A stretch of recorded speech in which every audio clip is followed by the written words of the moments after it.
Non mais attends, tu rigoles? Yu-Gi-Oh après Duel Monster, c'est de la merde. Attends, tu rigoles ou quoi? Attends. Non mais attends, des duels sur des motos, mais on est où là? Pourquoi pas des duels dans un monde virtuel avec des skates volants? Attends, c'est vraiment de la merde. Moi je vois ça, je suis atterré, attends, t'es fou quoi? Attends, allez, bon, allez, je te l'accorde, il y a que GX, ça passe. Mais tout le reste, c'est de la merde. Les amis, salut à tous. Aujourd'hui, préparez vos planches de surf, vos pots de gel et vos tenues en latex les plus moulantes puisque nous allons parler de Yu-Gi-Oh! Vrains. C'est parti. C'est l'heure du duel, je suis le roi des jeux. Alors avant toute chose, sachez que selon moi, même si j'aime pas les comparaisons, etc., Yu-Gi-Oh! Vrains est un des meilleurs spin-offs de Yu-Gi-Oh! Que nous ayons eu. C'est une série incroyable. C'est donc en 2017 que Yu-Gi-Oh! Vrains fera son apparition sur les télévisions japonaises. C'est une série qui malheureusement est passée un petit peu inaperçue en France puisqu'on n'a pas eu de doublage ni de simulicast, etc. Contrairement à l'étranger où ils ont eu un doublage anglais, ils ont eu sur les simulicasts sur certaines plateformes les épisodes de Yu-Gi-Oh! Vrains, mais en France non. Donc du coup beaucoup de personnes ne connaissent pas cette série alors qu'elle est tout simplement incroyable. Après si c'était pour nous faire une version française toute censurée etc, c'est peut-être une bonne chose qu'ils n'ont pas doublé finalement. Yu-Gi-Oh! Vrains est donc pour certains un bijou, un diamant, mais pour d'autres c'est un simple caillou, un simple silex qui pue la merde. C'est une série qui malgré tout divise beaucoup. Même si je vais pas vous mentir, moi j'ai commencé l'épisode 1, j'ai regardé, j'étais comme ça, je me dis c'est quoi cette merde? J'ai rien compris. Je me suis dit c'est quoi ce bordel? Qu'est-ce que Yu-Gi-Oh! Nous a fait? C'est quoi cette merde? J'ai rien compris. Mais je me suis trompé puisque ma curiosité a été éveillée et j'ai continué la série petit à petit. Et après on comprend tout, etc. Et c'est juste phénoménal. Ne vous fiez pas à l'épisode 1 ou 2 auquel vous allez rien comprendre. C'est assez chelou au début, mais finalement on entre petit à petit dans l'univers. Et quel univers! Alors déjà, pour moi, Playmaker est le héros de la licence Yu-Gi-Oh! Le plus badass que nous ayons jamais eu. J'ai dit badass, hein, j'ai pas dit le meilleur. Alors mec, de 3 choses de 2, je te coupe tout de suite. Comment il peut être badass alors qu'il a une tenue en latex toute moulante? Attends, c'est comme s'il n'avait rien sur la peau. Rien sur la peau, rien sur la peau, rien sur la peau. Son attitude à Playmaker peut être comparée à un héros de DC Comics, Marvel ou ce que tu veux. Bref, à un super héros. Pourquoi? Déjà, il a une fausse identité, personne ne connaît sa véritable identité, il est solitaire, il a un passé tragique, il sauve le monde, il est en cavale, etc.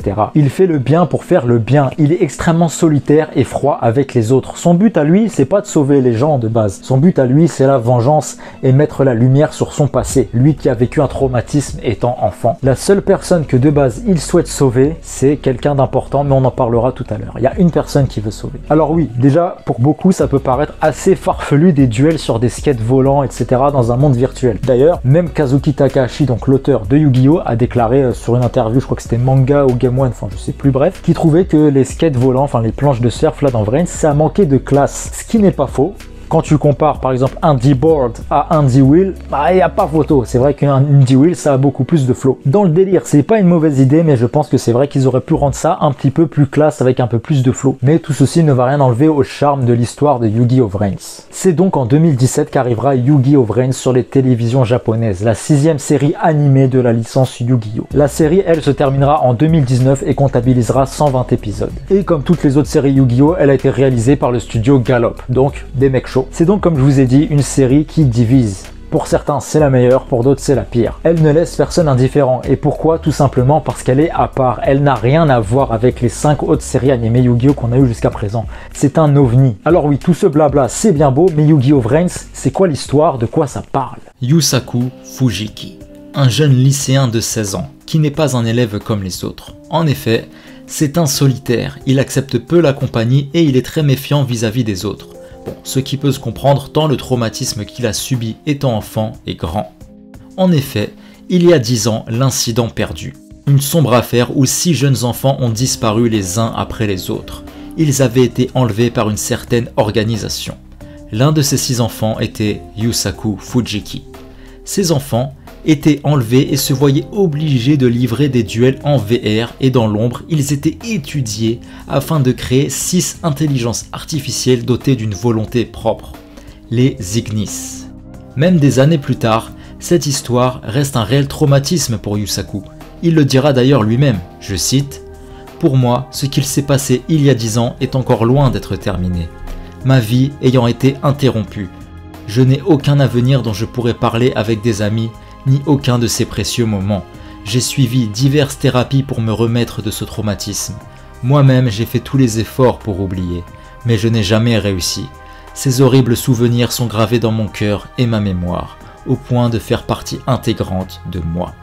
Il n'a qu'un seul but, la vengeance, et ainsi mettre la lumière sur cette sombre affaire. Dans sa quête, Yusaku fait équipe avec Kusanagi. Ce dernier a vu la vie de son frère gâchée à cause de cet incident. Le frère de Kusanagi faisait également partie des 6 enfants kidnappés lors de l'affaire perdue. Il cherche donc par tous les moyens à arrêter le groupe de hackers, les Chevaliers de Hanoï, qu'il soupçonne d'être en lien avec l'affaire perdue. Alors oui bon, ça c'est le pitch de base, mais sauf que cette histoire, elle va être embellie par la suite par plein de sous-histoires, des personnages incroyables, des passés tragiques, des flashbacks, enfin bref. Un bijou. Vrains, c'est tout sauf manichéen, comme toutes les séries Yu-Gi-Oh finalement. Puisque les antagonistes seront tellement bien développés et tellement bien écrits, notamment Revolver les amis, croyez-moi que la série vaut le coup d'être regardée que pour ce mec, mais on va en parler un peu plus en détail tout à l'heure. Et on peut même parler à certains moments de foreshadowing, on aime bien parler de ça en général dans les mangas, mais c'est vrai que dans Vrains, il y a énormément cette notion-là, puisque par exemple, tu vas voir un petit détail à la con dans l'épisode 3, et dans l'épisode 115, tu vas comprendre pourquoi ça a eu lieu comme ça, etc. Plein de choses comme ça, c'est très intéressant et très bien foutu. Rien n'est laissé au hasard. L'histoire va principalement se dérouler donc dans un monde virtuel qui s'appelle le Link Vrains. Néanmoins, tout ce qui se passe dans ce monde peut avoir des influences sur le monde réel, et dans ce monde virtuel, Yusaku se fera appeler Playmaker, donc c'est son avatar. De plus, la série introduit une nouvelle méthode d'invocation pour le jeu de cartes, la vocation lien. Et le fait que ça s'appelle lien, ça prendra tout son sens dans la série, puisque en effet, Vrains traitera énormément sur la notion de lien entre les personnages. Leurs destins sont tous plus ou moins liés. Toutefois, chaque personnage a une histoire qui lui est propre, des plus touchantes. D'ailleurs, que ce soit les humains ou les intelligences artificielles. Mais il faut savoir également qu'on n'aura pas que l'invocation lien, bien évidemment. Plus tard dans la série, on aura l'invocation synchro, Xyz, fusion, etc. Il n'y a que l'invocation pendule, on ne la voit pas dans Yu-Gi-Oh! Vrains. On verra également l'apparition d'une nouvelle méthode de jeu, donc ce sera le speed duel. Pour ceux qui connaissent pas, le speed duel c'est beaucoup plus rapide, donc c'est speed un duel, et tu auras 3 zones magie piège, 3 zones monstres, etc. Et c'est les duels qui se feront en fait sur leur planche volante, ce sera que des speed duels, et le master duel se fera donc avec le duel disque classique sur le sol, etc. Donc on aura 3 zones magie piège, 3 zones monstres et une zone lien de chaque côté. Alors je te coupe tout de suite, tu parles de cartes Pokémon, c'est ça? Ah non, Magic, j'adore Magic, c'est vraiment génial.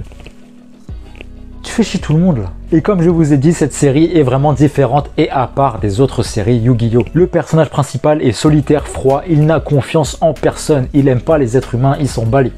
Lui, il est tout seul dans sa direction. Dans Vrains, on n'y retrouve pas ce fameux pouvoir de l'amitié à la con qui sauve tous les problèmes. Là, c'est vraiment un héros solitaire. En plus, il en cavale. Mais qu'est-ce qui, selon moi, fait de Yu-Gi-Oh! Vrains un des meilleurs spin-off Yu-Gi-Oh! Comme pour la plupart des séries Yu-Gi-Oh! On y retrouve énormément de thèmes assez matures, ce qui ajoute un gros plus. L'histoire mélange donc fiction et philosophie. En effet, que se passerait-il si les intelligences artificielles cohabiteraient avec les humains? Prendrait-elle le contrôle du monde? Que ressent une intelligence artificielle?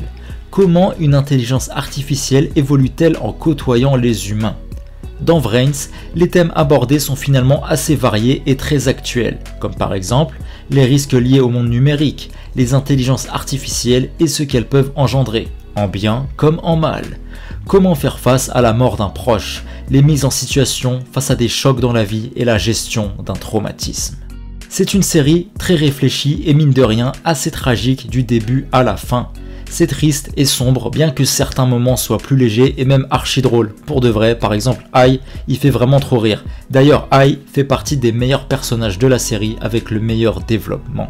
Déjà, la galerie de personnages. Tout à l'heure, je vous ai vaguement parlé de Revolver. C'est un personnage, comme je vous ai dit, tellement complexe et tellement bien écrit que la série, rien que pour lui, on a envie de la regarder. Par exemple, à la fin de la série, on aura un duel entre Revolver et Soulburner. Soulburner qui était lui aussi un des enfants kidnappés lors de l'affaire perdue. Et ce duel, les amis, je pense que je peux l'affirmer aujourd'hui, c'est mon duel préféré de tout Yu-Gi-Oh! De toutes les séries Yu-Gi-Oh! Qu'on ait eu, ce duel entre Revolver et Soulburner est mon favori. C'est un duel qui se déroulera donc sur les lieux de l'incident perdu. Et c'est un combat qui permettra aux deux parties de faire leur deuil. Mais je vais pas vous en dire plus pour pas niquer le délire si vous ne l'avez jamais vu parce que c'est vraiment incroyable. Mais En termes d'animation, de jeu de stratégie, de musique, d'émotion, de épique, mais ce duel, c'est... Les relations entre les personnages dans Vrains sont donc extrêmement bien travaillées. Par exemple, la relation entre Playmaker et Revolver. Playmaker qui se battra sans le savoir contre son plus grand héros, puisque son ennemi est la personne qui l'a sauvé lorsqu'il était enfant. Il était sous ses yeux depuis le départ mais ne le savait pas. Il a juré de le retrouver et de le sauver, mais il ne savait pas que c'était son ennemi. Il pensait que c'était une victime de plus et qu'il était encore prisonnier des chevaliers de Hanoï. Alors qu'en fait, c'est le chef des chevaliers de Hanoï. Et ce qui est beau, ce qui va être beau les amis, c'est qu'il est le chef des chevaliers de Hanoï, mais au fond, il est prisonnier de ce rôle de chef des chevaliers de Hanoï. Il est prisonnier de ce destin qu'il n'a pas choisi. Il y a donc toute une symbolique et une métaphore avec le fait que Playmaker voulait le sauver et le délivrer des chevaliers de Hanoï. Bref, c'est subtil, c'est beau, c'est Vrains. Tous les duels ont un sens pour l'histoire et tous ont été très excitants précisément pour cette raison. Ils ne font pas des duels pour faire des duels. Les antagonistes ont été extrêmement contrariés du début à la fin de la série en laissant d'abord entendre qu'ils avaient une raison humaine valable pour leur activité criminelle. Puis ils vont dissiper notre sympathie en montrant à quel point ils peuvent être impitoyables et inhumains pour atteindre leurs objectifs. Comme si finalement les intelligences artificielles étaient plus humaines que les humains. Je pense que beaucoup ne donnent pas forcément de crédit à ce spin-off puisque sous prétexte que tout ce qui est nouveau et différent est forcément mauvais. On peut certes penser que c'est un animé qui a été fait uniquement pour vendre des cartes et changer les règles du jeu, vendre des monstres liens, etc. Mais un animé fait pour vendre des produits dérivés est-il forcément dénué d'intérêt et de sens ?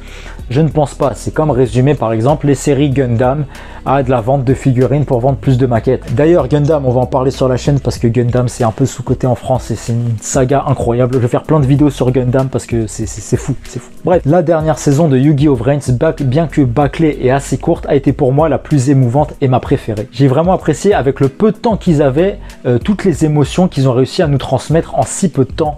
Parce que la dernière saison, faut savoir, je crois qu'elle fait 15 épisodes, même pas. Elle est vraiment intense. Vraiment, c'est compressé en puissance, quoi. Il y a vraiment des duels, tout se règle, tout est parfait. Bref, j'ai plus les mots, c'est trop bien. Bien qu'elle nous laissera beaucoup de questions sans réponse.